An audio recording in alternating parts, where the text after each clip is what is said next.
Olá, queridos amigos, bem-vindos a mais um programa Livros com Fé aqui na nossa Ângelos TV. Todas as semanas queremos levar até si o que de melhor o mercado editorial religioso, especialmente a Paulus Editora, produziu e tem na distribuição, quer nas suas livrarias, quer em todas as outras livrarias generalistas. E como de costume, todas as semanas temos um convidado que nos vem falar sobre um tema, um acontecimento, um evento, uma novidade.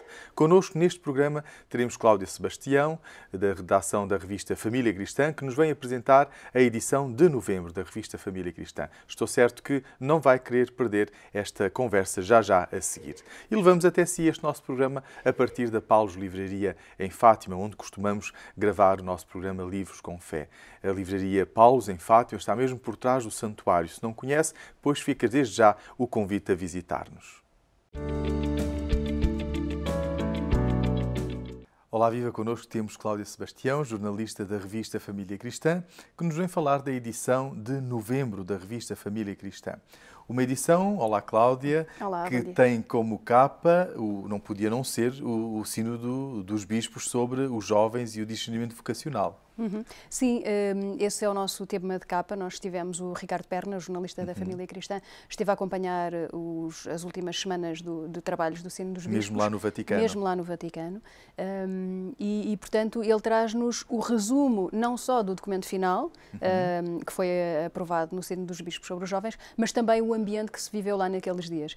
E isso é engraçado também de perceber. Há um jovem, por exemplo, brasileiro, o único de língua portuguesa que participou, e ele diz que não pensou que fosse tão trabalhoso, olhando para a ordem de trabalhos, e depois percebeu que afinal aquilo era mais trabalhoso, é muito intenso, em várias línguas, e são esses pormenores que nós podemos perceber também.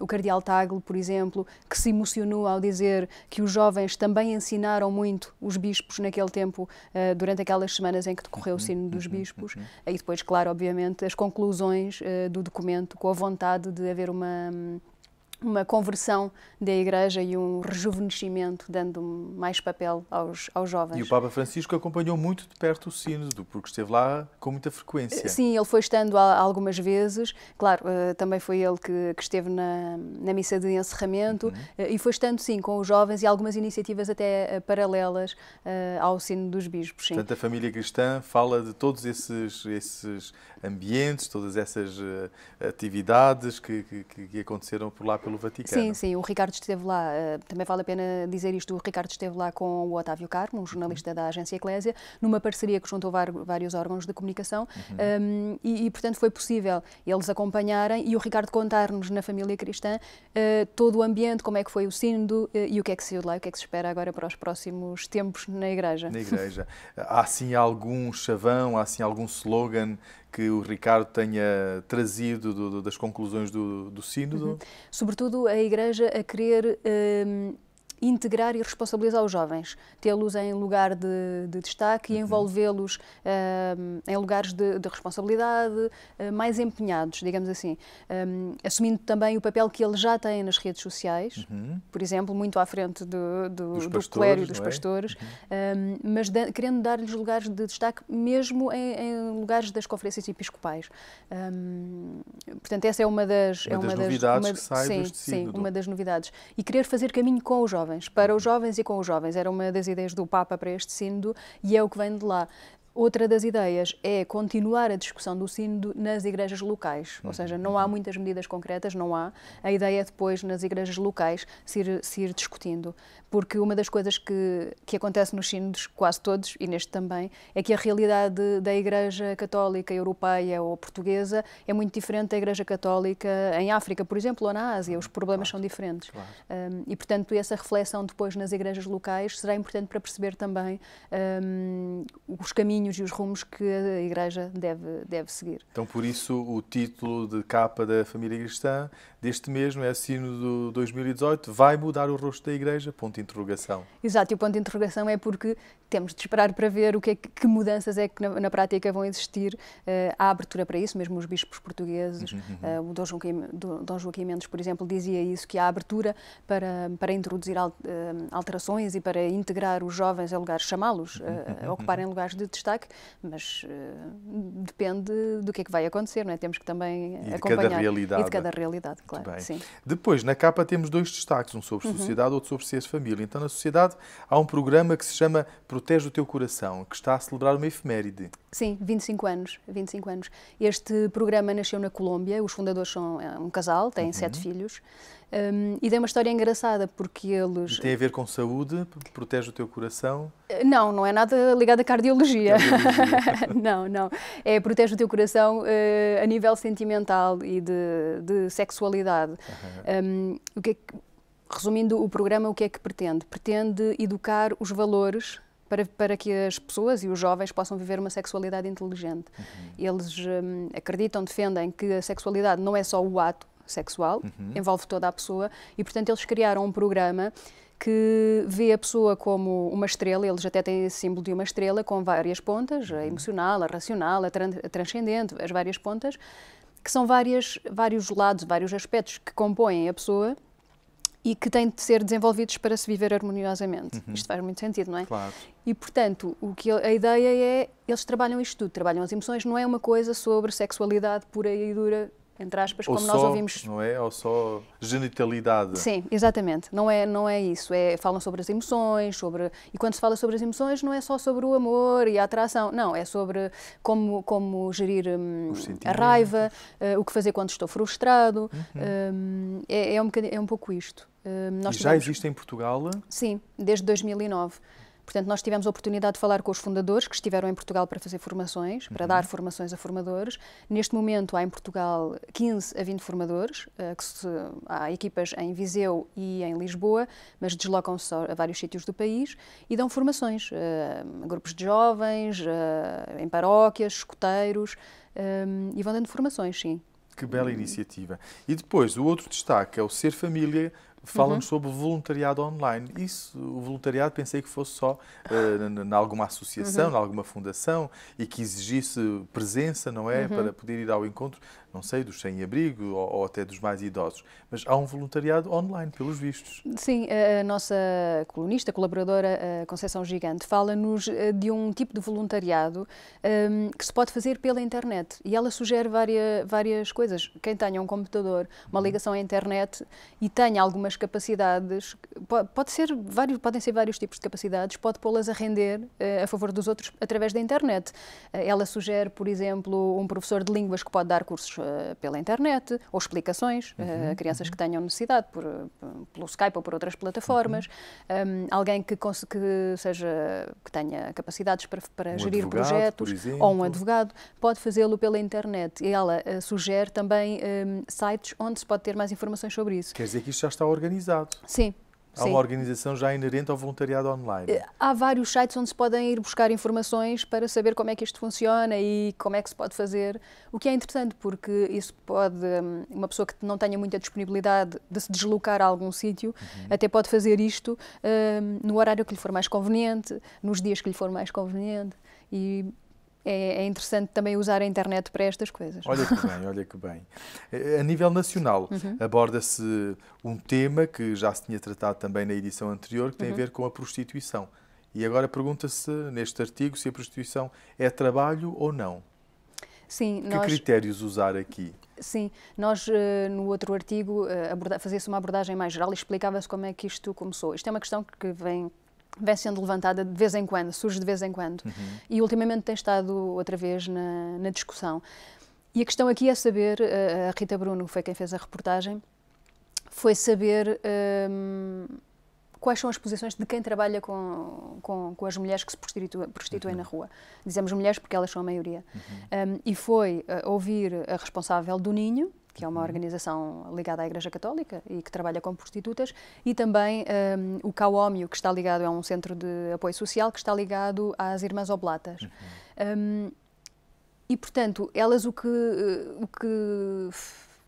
que debatem é se a prostituição pode ser trabalho, pode ser considerado trabalho ou não. E aqui está uma divisão que pode ser só de semântica, da palavra, se é trabalho ou não é trabalho, ou é exploração, mas também a questão da dignidade das pessoas. Quem defende como a responsável do Centro das Irmãs Oblatas, o que diz, a diretora técnica, o que diz é que não lhe importa a questão da palavra, o que lhe interessa é o trabalho com as mulheres e acompanhar as mulheres. Já a responsável do Ninho opõe-se completamente a isso. O Ninho, aliás, deu a cara contra essa proposta que havia na Câmara Municipal de Lisboa de chamar de trabalho sexual à prostituição. Porque entende que é uma exploração, que as mulheres não vão para lá por opção. Há algumas que o podem fazer por opção, mas isso não é uma opção e é um problema social. Se é um problema social, não pode ser trabalho. São estas questões que são discutidas e debatidas neste trabalho da Rita Bruna. Muito bem, e é bom estarmos conscientes de todas estas diferenças para um certo momento podermos tomar também nós uma posição mais esclarecida.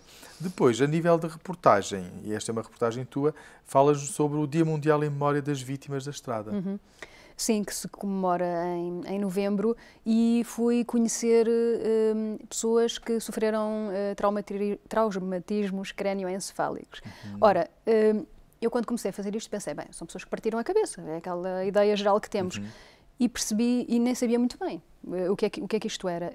E foi perceber que não tem que se partir a cabeça, que a própria Organização Mundial de Saúde diz que este problema se está a tornar uma epidemia silenciosa. Os carros são cada vez mais potentes, ficam cada vez mais intactos, mas os movimentos que o nosso cérebro faz dentro do crânio continuam a existir e com maior velocidade, com a desaceleração que o cérebro tem dentro da caixa craniana, digamos assim, não sei se diz mesmo assim, fica lesionado. E, portanto, foi possível falar com 3 pessoas a quem isto aconteceu, e que olha-se para elas e não se vê nada, e que perderam, entre aspas, elas dizem que não perderam. Uma delas diz mesmo, eu não perdi nada, se a minha família não me quer falar desse ano, que eu não me lembro de nada, porque sofreram muito, eu também não me interessa saber disso, mas são pessoas que ficaram muito diferentes do que eram antes.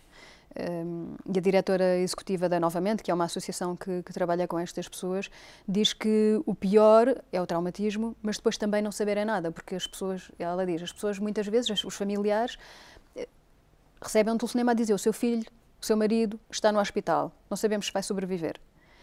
E essa incerteza e essa dúvida sobre o que é que vai acontecer, se sobrevive, se não sobrevive, fica em coma, como é que vai ficar, vai andar, vai falar, o que é que lhe vai acontecer, e essa falta de informação é uma constante e que vai acompanhando. E a pessoa que fica depois do traumatismo crânioencefálico é diferente, e depois há problemas de dificuldades, não direi problemas em aceitar aquela pessoa, em incluir aquela pessoa. O problema da velocidade é um problema que continua a requerer muita atenção e muito cuidado. Sim. Sim. Depois, na entrevista, temos uma entrevista a Wim Wenders, o famosíssimo realizador, não é? Que fez um filme sobre o Papa Francisco. Sim, um documentário. Ele pôde filmar mesmo com o Papa Francisco, estar presente com o Papa Francisco, com a televisão do Vaticano, ele pôde estar mesmo com ele. E ele conta nesta entrevista como é que foi esse processo e também como é que esse trabalho com o Papa Francisco o mudou a ele e à família dele, que é interessante esse impacto que também teve na própria vida pessoal e familiar. Sim, dele-se deixar tocar. Que interessante. E a nível internacional, o Roland fala-nos do fim da era Juncker. Sim, porque ele vai terminar o mandato e, portanto, faz um balanço do que é que foi este tempo de mandato na União Europeia, sim. E para terminarmos, porque a revista tem muitos mais artigos, mas não podemos falar sobre todos eles, porque é o mês de novembro, a revista para o mês de novembro, o Diálogo com o Padre fala sobre algo que tem a ver com o Dia dos Finados, não é? Porque é importante mandar a rezar pelos defuntos. Que nos diz o Padre Vítor Feitor Pinto? Pois ele explica-nos, explica-nos porque é que se deve continuar a rezar pelos nossos defuntos, pelos nossos mortos, porque é que não é uma coisa tradicional. Não é? Não é só uma coisa de tradição. Porque é que nós devemos fazer isso? E há uma razão teológica? Sim, ele diz que, no fundo, é ajudá-los a ressuscitar. Isto sou eu pelas minhas palavras, no fundo, mas é isso que ele diz. As pessoas também podem ler na revista melhor a explicação, mas ele explica isto numa altura em que também cai um bocado em desuso, porque parece que era uma coisa dos nossos pais e dos nossos avós. É interessante ler a explicação dele para isso. Muito bem, muito obrigado, Cláudia. E para além da revista impressa, há também mais novidades na revista digital. Sim, temos a Família Cristã Digital, que é gratuita para os assinantes da revista Família Cristã Impressa e que também pode ser, e que tem mais conteúdos. Tem links que podem permitir aprofundar os temas, que tem vídeos, tem fotografias, portanto vale a pena para quem quiser, pode ser adquirido também muito bem, no nosso site. Obrigado pela tua presença no nosso programa. Obrigada. Mais uma vez. E assim convido a ler a revista Família Cristã de novembro. E, por que não tornar-se assinante? É a forma mais cómoda de a receber todos os meses na sua casa. Basta ligar para o nosso número de apoio ao cliente ou ir ao nosso site paulos.pt, que lá encontra também informações para isso. E o convite de tornar-se assinante da revista a nível digital. Porque muitas vezes, se calhar, o papel é mais incómodo, pode tê-la no seu telemóvel, no seu tablet, pois esta é uma novidade que a Família Cristã lhe apresenta este ano, é a Família Cristã Digital, com mais conteúdos em relação à edição impressa, mas ao mesmo tempo com a mobilidade e a possibilidade de a ter em qualquer um dos seus suportes digitais. Continue connosco, temos mais sugestões para lhe apresentar. Nesta nossa parte do programa tenho várias sugestões de leitura para lhe apresentar e a primeira delas é uma grande aposta da Paus Editora para este ano. Trata-se do livro Marcelo Rebelo de Sousa, o Presidente dos Afetos, da Cláudia Sebastião. Esta obra pretende dar a conhecer Marcelo Rebelo de Sousa de um modo mais humano, mais próximo, mais solidário, aliás, como nos habituou a ver, não apenas desde que é Presidente, mas desde sempre. Só que muitas pessoas não sabiam disso. Então a Cláudia Sebastião fez aqui um trabalho de recolha de uma série de informações, um trabalho também jornalístico, falando com muitas fontes, pessoas próximas do Presidente Marcelo Rebelo de Sousa, e ajuda-nos a descobrir este perfil, de onde vem este perfil humano, próximo, afetuoso do Presidente Marcelo Rebelo de Sousa. Então aqui tem uma obra que certamente não vai querer perder, para si e para aconselhar também, porque sendo Marcelo Rebelo de Sousa o Presidente dos Afetos, é aquilo que também nos estimula na nossa sociedade, na sociedade portuguesa, a sermos mais próximos uns dos outros, a sermos solidários, a sermos caridosos. Afinal de contas, a caridade é de facto um valor evangélico, um valor que ajuda a transformar a sociedade. E Marcelo Rebelo de Sousa, agindo assim, é também um modelo para a nossa sociedade. Claro que falamos também da fé do Presidente da República, de Marcelo Rebelo de Sousa, e ele não esconde isso mesmo, que professa a sua fé, é um católico praticante, um católico que procura levar para a política e para a sua vida os valores cristãos. Então aqui fica esta sugestão, Marcelo Rebelo de Sousa, o Presidente dos Afetos. A segunda obra que lhe quero aconselhar, e tendo em conta que aproximamos-nos da celebração dos finados, do Dia de Todos os Defuntos, que se intitula Caminhemos Juntos, Orientação Espiritual e Conselhos Práticos para o Fim da Vida, da Paus Editora, de Michael Mercer. Michael Mercer é um capelão nos Estados Unidos, um sacerdote católico, capelão nos Estados Unidos de um hospital, sobretudo um hospital que acompanha doentes terminais e na parte dos cuidados paliativos. E ele conta, a partir da sua própria experiência, quando ainda não estava muito desperto para esta realidade dos cuidados paliativos e do acompanhamento de pessoas em fim de vida, quando um tio dele acabou por necessitar de ajuda e de acompanhamento e ele percebeu que estava aquém a sua formação, a sua experiência, até mesmo sacerdotal e pastoral, estava aquém das necessidades de um acompanhamento espiritual de pessoas nesta fase da sua vida. E foi a partir daí que ele se especializou nos cuidados paliativos.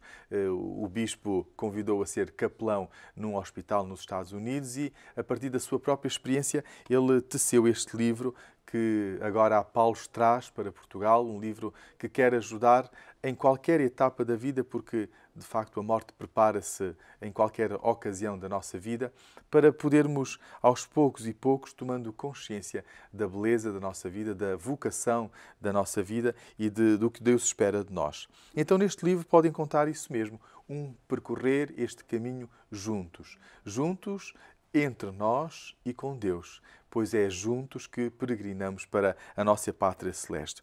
Então dizia-vos, nesta obra, que tem vários capítulos, a um certo momento ele vai dando casos concretos e exemplos concretos a partir da sua experiência e vai, no final de cada capítulo, deixar algumas perguntas para a nossa reflexão que nos ajudam, dia após dia, a tomar consciência de que esta realidade, que é inevitável, nem sempre tem que acontecer com sofrimento, com ânsia, com dor. E por isso está na altura de regressar a casa, é o primeiro capítulo, porque foi de lá que nascemos. Se de Deus viemos, é para Deus que havíamos de ir, pelo menos Deus tudo faz para que nele possamos depois descansar. Como aceitar morrer e mesmo assim não desistir de viver e viver com qualidade.